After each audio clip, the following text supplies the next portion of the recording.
Have you ever wondered what a saint perceives in the moments leading up to his departure from this world?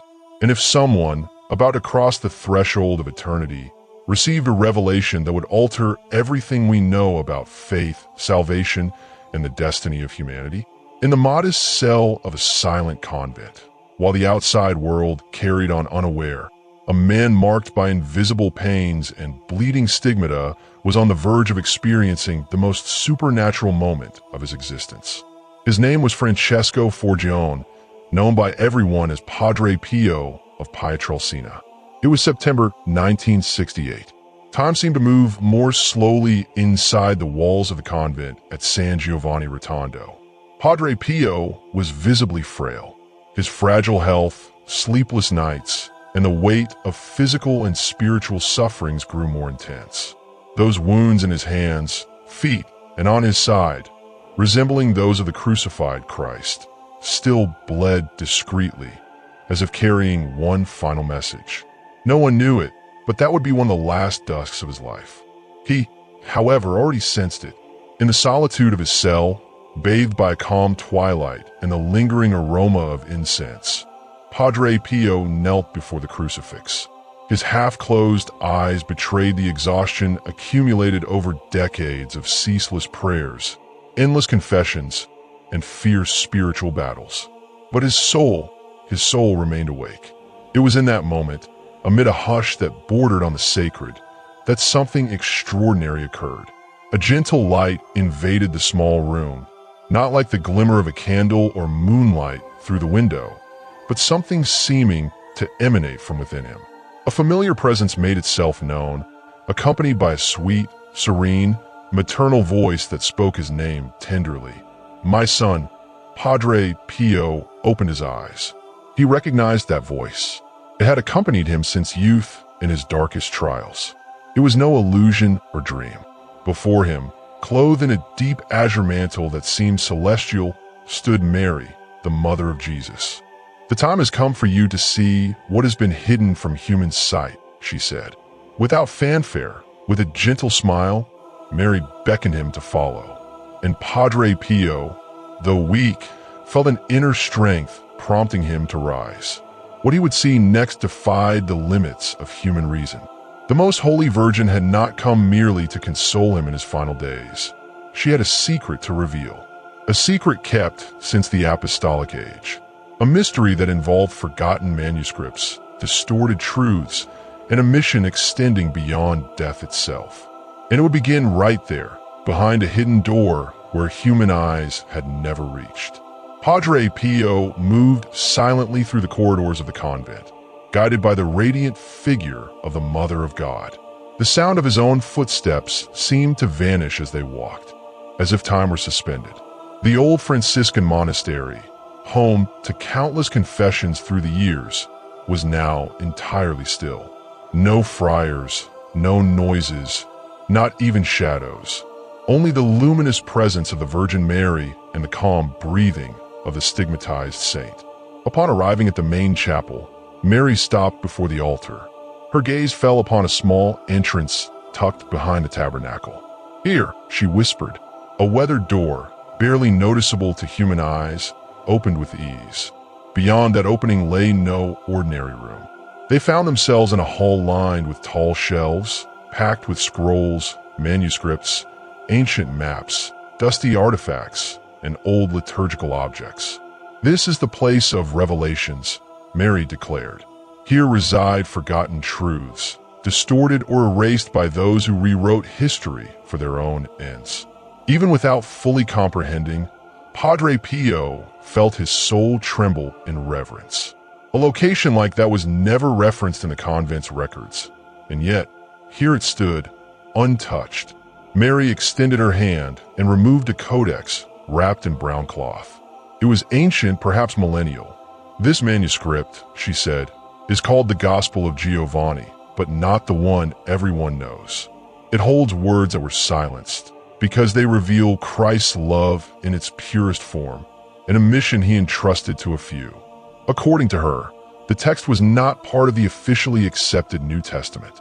Although the Bible was compiled and canonized around the 4th century, at the Council of Carthage, 397 AD.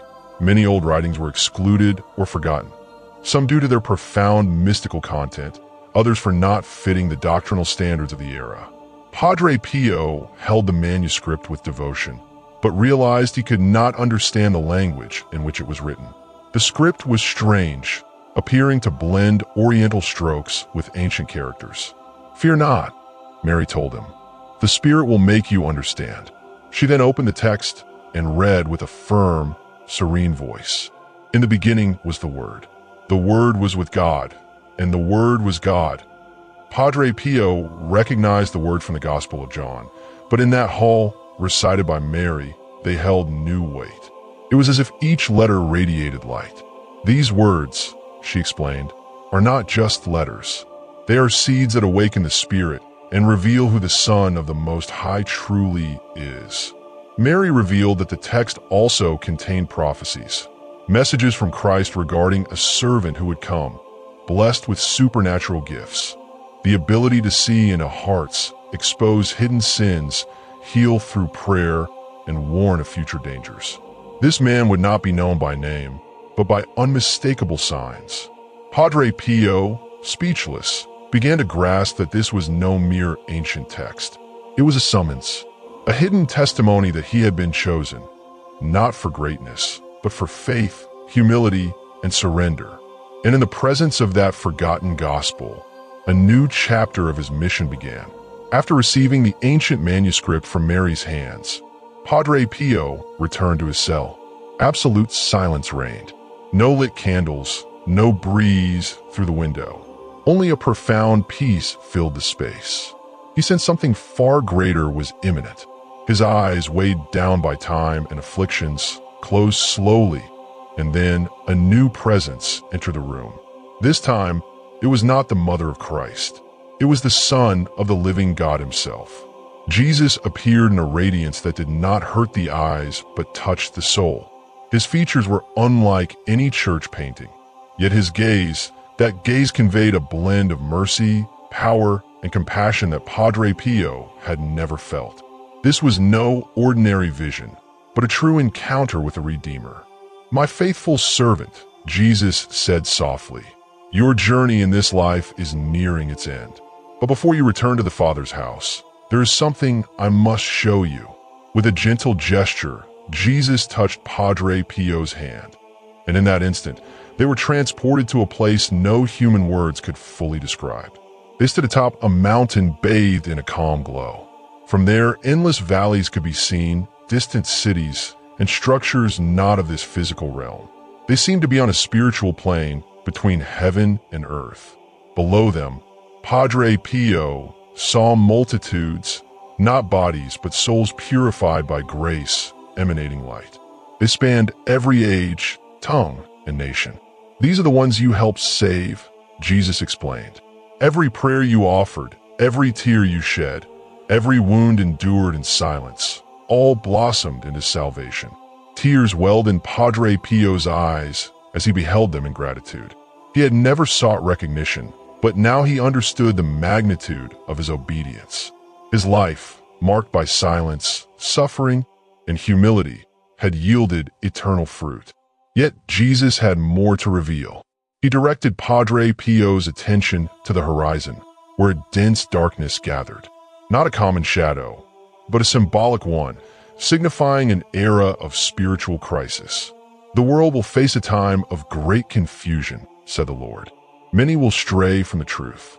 Faith will be scorned, morality distorted, and light will seem to vanish among men." Jesus explained that the spiritual battle would not end with the death of the saints, but rather intensify. Evil forces would infiltrate places once deemed sacred. Even the elect might be tempted to doubt. Nevertheless, not all would be lost. The words you left, the testimonies of faith, the miracles worked, and the hidden gospel you were given will be sources of light for those who earnestly seek the truth, Christ affirmed. You will continue helping even after your departure. Your mission does not end in death. It will endure through those who inherit your faith. Padre Pio listened in silence. Awe and reverence overwhelmed him at the enormity of his task. This was not just a personal call, but a plan touching the fate of humanity. Jesus went on, "There will be signs. Heavens will tremble, the earth will quake in unexpected places, and the voices of the righteous will seem stifled. But those who persist in love and prayer will not be forsaken." A core concept Jesus shared with Padre Pio was that of active spiritual inheritance. Unlike material inheritance, limited by time and possession, it transcends generations. A faithful servant leaves unseen footprints that continue guiding, healing, and inspiring long after the body rests. Another vital principle was silent prophetic vision, the capacity to inspire multitudes through memories, relics, and prayers, even without continuous words or apparitions. Jesus emphasized that holiness does not end at the grave. It flourishes wherever genuine faith prevails. Before departing, Christ looked into Padre Pio's eyes and said, "We shall meet again very soon.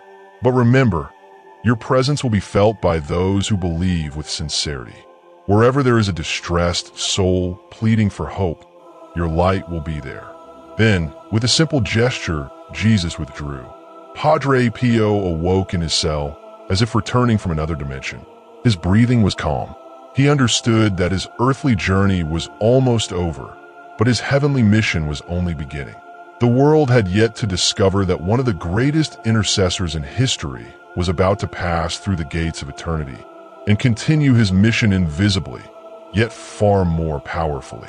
After this extraordinary encounter, Padre Pio returned to his cell.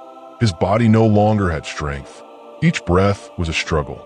His limbs trembled, and yet his eyes, serene, revealed that he fully grasped the gravity of the moment. But there was no fear, only tranquility. With slow, careful motions, he lay down, resting his head on a pillow shaped by years of silent nights. Around him, no crowd, no hymns, no lit candles. This was an intimate moment between a faithful servant and the Creator. His hands came together gently, just as in his nightly prayers, and his lips moved with difficulty, forming the last words, "Jesus, Mary, I am ready." In that instant, something unseen filled the room. A light unlike any other, neither warm nor cold, bathed the cell. The objects around him grew irrelevant. That humble convent space became, in spirit, a threshold of heaven. As his heart ceased its beating, his soul awakened to eternal reality. He found himself standing, gazing at his motionless body on the bed. He felt weightless, free from pain, free from wounds, free from the fatigue he had carried so long.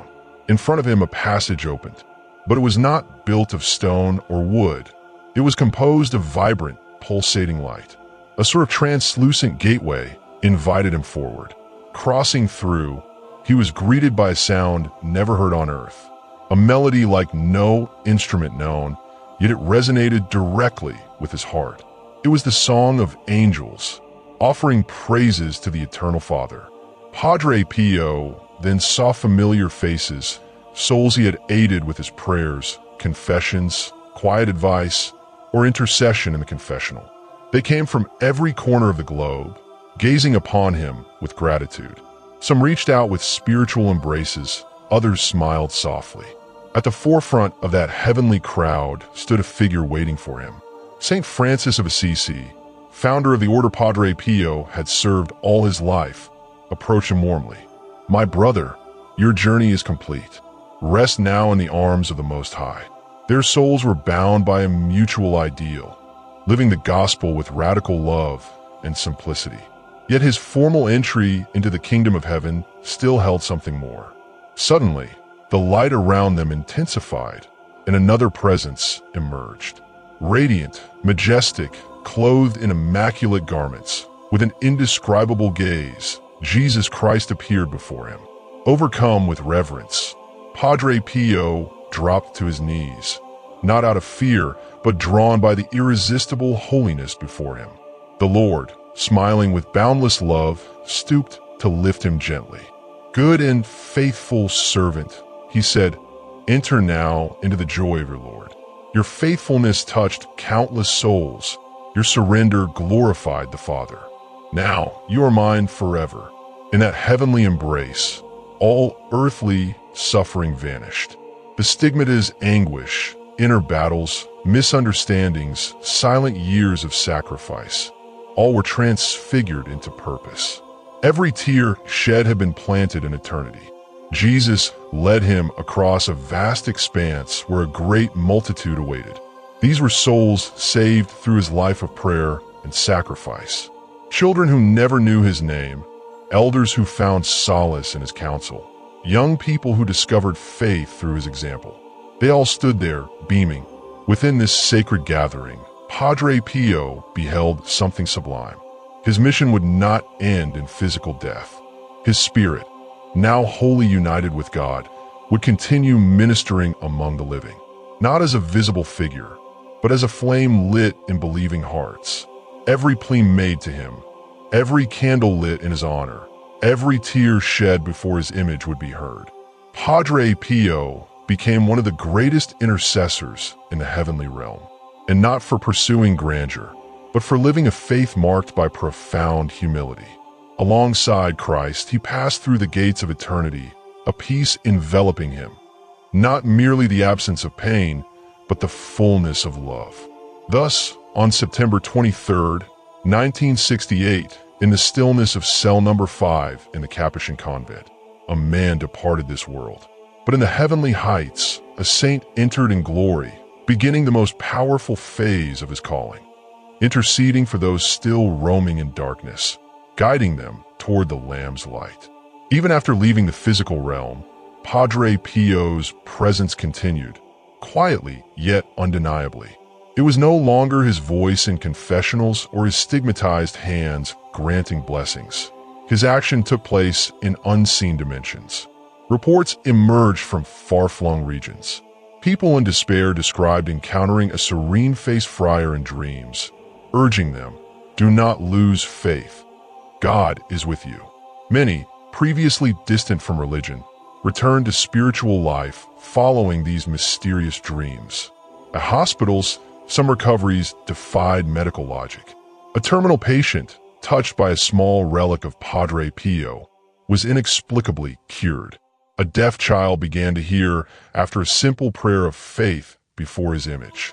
Medical science had no explanation, only the hush of the supernatural. Prayer groups in his name multiplied worldwide. Churches were established in his honor, and pilgrimages to his tomb drew millions. The place of his burial, in San Giovanni Rotondo, became one of Europe's busiest shrines, surpassing even ancient pilgrimage sites.